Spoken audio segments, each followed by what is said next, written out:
আসসালামু আলাইকুম এভরিওয়ান, আমি মোহাম্মদ রাজীব আহমেদ। গত ক্লাসে আমরা আলোচনা করেছিলাম ওয়েবসাইটের স্ট্রাকচার বা ওয়েবসাইটের কাঠামো নিয়ে। আজকে আমি তোমাদের মাঝে HTML এর উপর 11তম ক্লাস নিয়ে হাজির হয়েছে। আজকে আমরা আলোচনা করব ওয়েবসাইটের কাঠামো প্রকারভেদ নিয়ে। চলো তাহলে আজকের ক্লাসটি শুরু করা যাক।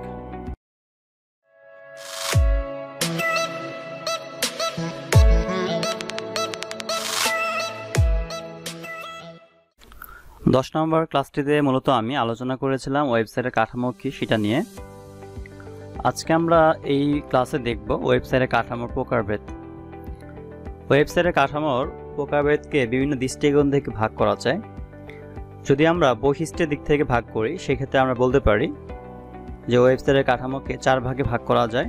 এদের মধ্যে প্রথমটি হচ্ছে ট্রি বা হায়ারার্কিক্যাল স্ট্রাকচার, দ্বিতীয়টি হচ্ছে ওয়েব লিঙ্ক বা নেটওয়ার্ক স্ট্রাকচার, তৃতীয়টি হচ্ছে সিকোয়েন্স বা লিনিয়ার স্ট্রাকচার এবং 4 নম্বর থাকছে হাইব্রিড বা কম্বিনেশন স্ট্রাকচার। এখন আমরা এগুলো সম্পর্কে একটু বিস্তারিত আলোচনা করব। তো প্রথমে আমরা যাব ট্রি বা হায়ারার্কিক্যাল স্ট্রাকচারের কাছে। ট্রি বা হায়ারার্কিক্যাল স্ট্রাকচারটি কি? এটি হচ্ছে এই কাঠামোতে একটি হোম পেজ থাকে এবং অন্যান্য পেজগুলো হোম পেজের সাথে সংযুক্ত থাকে। এদেরকে সাব পেজ বলা হয়। সাব পেজগুলোর সাথে আবার অন্য পেজ যুক্ত থাকতে পারে। যেমন এখানে হচ্ছে এটি হচ্ছে হোম পেজ। যখন আমরা একটা ওয়েবসাইটের মধ্যে প্রবেশ করি, তখন আমাদের সামনে শুরুতে যেই বা প্রথমে যে পেজটি প্রদর্শিত হয়, মূলত আমরা সেটিকে হোম পেজ বলে থাকি। তো এখানে এটা হচ্ছে সে হোম পেজ। এই হোম পেজের সাথে আবার আরো কয়েকটা পেজের লিঙ্ক থাকে। যেমন এই হোম পেজের সাথে এখানে এই সাব পেজটি লিঙ্ক আছে, একইভাবে এই হোম পেজের সাথে আবার এই সাব পেজটির লিঙ্ক আছে। দেন আমরা এখানে দেখতে পাচ্ছি এই সাব পেজের সাথে আবার কয়েকটি পেজের লিঙ্ক এখানে দেওয়া আছে, লিঙ্ক পেজ দেওয়া আছে। মানে আমি সাব পেজ থেকে আমি এই সমস্ত পেজে সহজে যেতে পারবো লিঙ্কের মাধ্যমে। এই সাব পেজ থেকে আবার লিঙ্কের মাধ্যমে আমরা এখানে যেতে পারবো। একইভাবে আমরা এই সাব পেজে কিছু লিঙ্ক দেওয়া থাকবে, এই লিঙ্ক থেকে আমরা বিভিন্ন পেজে যেতে পারবো। তো এটা অনেকটা ট্রি গাছের মতো বা গাছের আকৃতি ধারণ করেছে, এই কারণে এটাকে আমরা ট্রি স্ট্রাকচার মূলত বলে থাকি। কিন্তু আমরা এখানে চাইলেই হোম পেজ থেকে সরাসরি আমরা সাব পেজে আসতে পারবো না, বা হোম পেজ থেকে সরাসরি আমরা এই পেজগুলোতে আসতে পারবো না। আমাদেরকে হোম পেজ থেকে লিঙ্কের মাধ্যমে এই পেজে আসতে হবে। এই পেজে আসার পর এই পেজ থেকে লিঙ্কের মাধ্যমে আমরা এই পেজে যেতে পারবো। হায়ারার্কি কাঠামোতে ওয়েবসাইটগুলো একটি হোম পেজকে কেন্দ্র করে বিন্যস্ত থাকে। মূলত হোম পেজ থেকে অন্য পেজগুলো আসা যাওয়া বা নেভিগেট করার ব্যবস্থা থাকে। হায়ারার্কি কাঠামো সাইটগুলো এক ধরনের শৃঙ্খলা মেনে চলে। এর জন্য যে কোনো ব্যবহারকারীর জন্য এই কাঠামোটি অত্যন্ত সহজবোধ্য হয়। এ কারণে প্রাতিষ্ঠানিক সাইটগুলো, স্কুল, কলেজ, বিজনেস, অর্গানাইজেশন এই কাঠামো বেশি ব্যবহার করা হয়। দ্বিতীয় স্ট্রাকচারটি হচ্ছিল ওয়েব লিঙ্ক বা নেটওয়ার্ক স্ট্রাকচার। এখানে সবগুলো ওয়েব পেজের সাথেই সবগুলোর পেজের একটা লিঙ্ক থাকবে। অর্থাৎ একটি মেইন পেজের সাথে যেমন অন্যান্য পেজের লিঙ্ক থাকবে, তেমনই প্রতিটি পেজ তাদের নিজেদের সাথে ও মেইন পেজের সাথে লিঙ্ক অবস্থা থাকবে।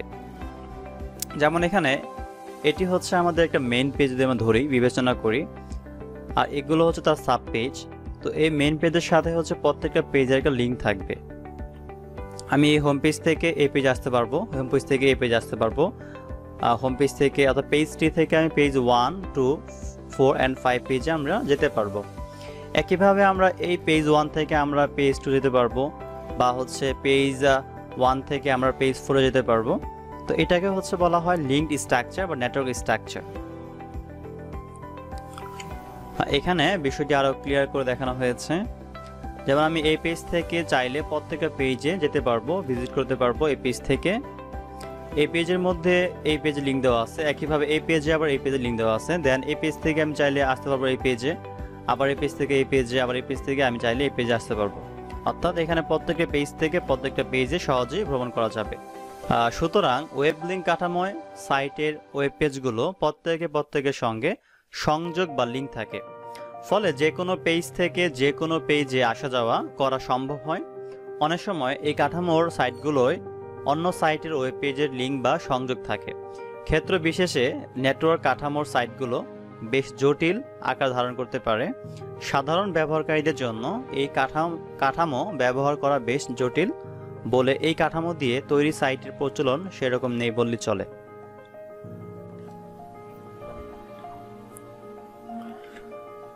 এখন আমরা দেখব সিকোয়েন্স বা লিনিয়ার স্ট্রাকচার। সিকোয়েন্স বা লিনিয়ার স্ট্রাকচার এই পদ্ধতিতে একটা ওয়েবসাইটের পেজগুলো একটি নির্দিষ্ট ক্রমানুসারে বা সিকোয়েন্স অনুসারে একটি অপরটির সাথে যুক্ত থাকে। কোন পেজের পর কোন পেজ আসবে তার নেক্সট, প্রিভিয়াস, ফার্স্ট, লাস্ট ইত্যাদি লিঙ্কের মাধ্যমে নির্ধারণ করা হয়ে থাকে। যদি আমরা এই ওয়েবসাইটের কাঠামোটি দেখি, এখানে এগুলো হচ্ছে এক একটা পেজ, পেজ 1, পেজ 2 থেকে পেজ 4। পেজ 1 থেকে আমরা এই নেক্সট লিঙ্কের মাধ্যমে ক্লিক করে আমরা পেজ 2তে আসতে পারবো। একইভাবে যদি আমরা চাই পেজ 2 থেকে পেজ 1-এ আসতে, সেক্ষেত্রে আমরা প্রিভিয়াসে ক্লিক করে আমরা পেজ 1-এ আবার আসতে পারবো। একইভাবে আমরা এই পেজ থেকে পেজ 2 থেকে আমরা নেক্সটে ক্লিক করে পেজ 3-তে যেতে পারবো। একইভাবে আমরা পেজ 3 থেকে এখানে এই প্রিভিয়াসটিতে ক্লিক করে আমরা পেজ 2-তে আসতে পারবো। এভাবে ধাপে ধাপে এক একটা পেজে যাওয়া যাবে এবং আসা যাবে। কিন্তু আমরা চাইলে সরাসরি হচ্ছে পেজ 2 থেকে পেজ 4-এ যেতে পারবো না, বা পেজ 4 থেকে সরাসরি আমরা পেজ 2-তে আসতে পারবো না। একটা সিকোয়েন্স মেনটেন করে যেতে হবে। তবে পেজ 1-এর সাথেও লিঙ্ক থাকবে একদম পেজ 4-এর। যদি আমরা লাস্টে ক্লিক করি সেক্ষেত্রে আমাদের একদম এই পেজে নিয়ে আসা হবে। আবার যদি আমরা এখান থেকে এই ফার্স্টে ক্লিক করি, এই লিঙ্কে ক্লিক করি, সেক্ষেত্রে আমাদের পেজ 1-এ নিয়ে আসবে। তো এটা হচ্ছে লিনিয়ার কাঠামো। এখানে সিকোয়েন্সটা মূলত মেনটেন করা হয়। সিকোয়েন্স বা লিনিয়ার কাঠামো সম্পর্কে আরও কিছু বিষয় জানবো। যেমন লিনিয়ার কাঠামোয় ওয়েব পেজগুলো ধারাবাহিকভাবে পরপর সংযুক্ত থাকে। ওয়েবসাইটে বিভিন্ন ওয়েব পেজে তথ্য বিন্যস্ত করে রাখার জন্য লিনিয়ার কাঠামো সবচেয়ে সহজ এবং পরিচিত পন্থা। বইপত্র, ম্যাগাজিন ইত্যাদিতে এই কাঠামো ব্যবহার করা হয়। পেজগুলোতে নেক্সট, প্রিভিয়াস ইত্যাদি কয়েকটি লিঙ্কের মাধ্যমে ভিজিটর প্রতিটি পেজে যেতে পারে বা ভ্রমণ করতে পারে। এখন আমরা দেখব হাইব্রিড বা কম্বিনেশন স্ট্রাকচার। এটি হচ্ছে আমাদের ওয়েবসাইট কাঠামোর সর্বশেষ কাঠামো। হাইব্রিড বা কম্বিনেশন কাঠামো হচ্ছে যখন একটা ওয়েবসাইটে একাধিক কাঠামো থাকবে বা একাধিক কাঠামোর সমন্বয়ে একটা ওয়েবসাইট তৈরি হবে, তখন সেই ওয়েবসাইটের স্ট্রাকচারটিকে বলা হবে হাইব্রিড বা কম্বিনেশন স্ট্রাকচার। যদি আমরা এই ওয়েবসাইটটির স্ট্রাকচারটি খেয়াল করি, এখানে একটি হোম পেজ দেওয়া আছে এবং এই হোম পেজের সাথে আর দুইটা পেজের লিঙ্ক দেওয়া আছে। এই হোম পেজ থেকে লিঙ্কের মাধ্যমে আমরা এই পেজে আসতে পারবো এবং এই পেজে আসতে পারবো। আবার এই সাব পেজ থেকে বা এই পেজ থেকে লিঙ্কের মাধ্যমে আমরা আরও দুইটা পেজে যেতে পারবো। একইভাবে এই পেজ থেকে আমরা আরও দুইটা পেজে যেতে পারবো। তো এটা অনেকটা গাছের শাখা পোশাকার মতো দেখতে, যেটাকে আমরা নাম দিয়েছিলাম ট্রি স্ট্রাকচার। আমরা প্রথম স্ট্রাকচারে দেখেছিলাম ট্রি স্ট্রাকচার, যেটা অনেকটা এটার মতো ছিল। এটাকে বলা হবে, সুতরাং এই অংশটাকে বলা হচ্ছে বা প্রথম অংশটাকে বলা হচ্ছে ট্রি স্ট্রাকচার। যদি আমরা নিচে খেয়াল করি, এখানে এই সাব পেজ থেকে আমরা লিঙ্কের মাধ্যমে এই পেজ আসতে পারবো। একইভাবে এই পেজ থেকে লিঙ্কের মাধ্যমে আমরা এই পেজে আসতে পারবো। এই পেজ থেকে এই পেজে, আবার এই পেজ থেকে এই পেজে। তো এখানে একটা সিকোয়েন্স মেনটেন করা হয়েছে যে প্রত্যেকটা পেজে থেকে প্রত্যেকটা পেজে ধাপে ধাপে যেতে হবে। তো এটা আমরা দেখেছিলাম সিকোয়েন্স বা লিনিয়ার স্ট্রাকচারটিতে। তাহলে এটাকে আমরা বলবো সিকোয়েন্স বা লিনিয়ার স্ট্রাকচার। আর এই অংশটুকু হচ্ছে ট্রি স্ট্রাকচার বা হায়ারার্কিক স্ট্রাকচার। তাহলে এখানে দুইটা স্ট্রাকচারের সমন্বয় ঘটেছে, একটি হচ্ছে ট্রি স্ট্রাকচার আর একটি হচ্ছে লিনিয়ার স্ট্রাকচার বা সিকোয়েন্স স্ট্রাকচার। তাই এই কারণে আমরা এটাকে বলবো হাইব্রিড বা কম্বিনেশন স্ট্রাকচার। হাইব্রিড কাঠামোর মূল ভিত্তি হিসেবে হায়ারার্কি কাঠামোকে বেছে নেওয়া হয়। হায়ারার্কি কাঠামোর সঙ্গে লিনিয়ার কাঠামো বা ওয়েব লিঙ্কড কাঠামোর সংমিশ্রণে হাইব্রিড কাঠামো গড়ে ওঠে। তবে অনেক সময় হায়ারার্কিক, ওয়েব লিঙ্কড এবং লিনিয়ার তিনটে কাঠামো মিলেই হাইব্রিড কাঠামো গঠন করা হয়।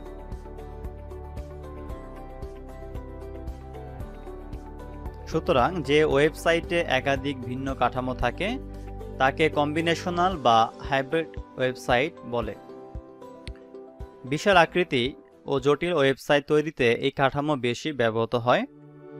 হাইব্রিড কাঠামো হচ্ছে সবচেয়ে কার্যকর কাঠামো।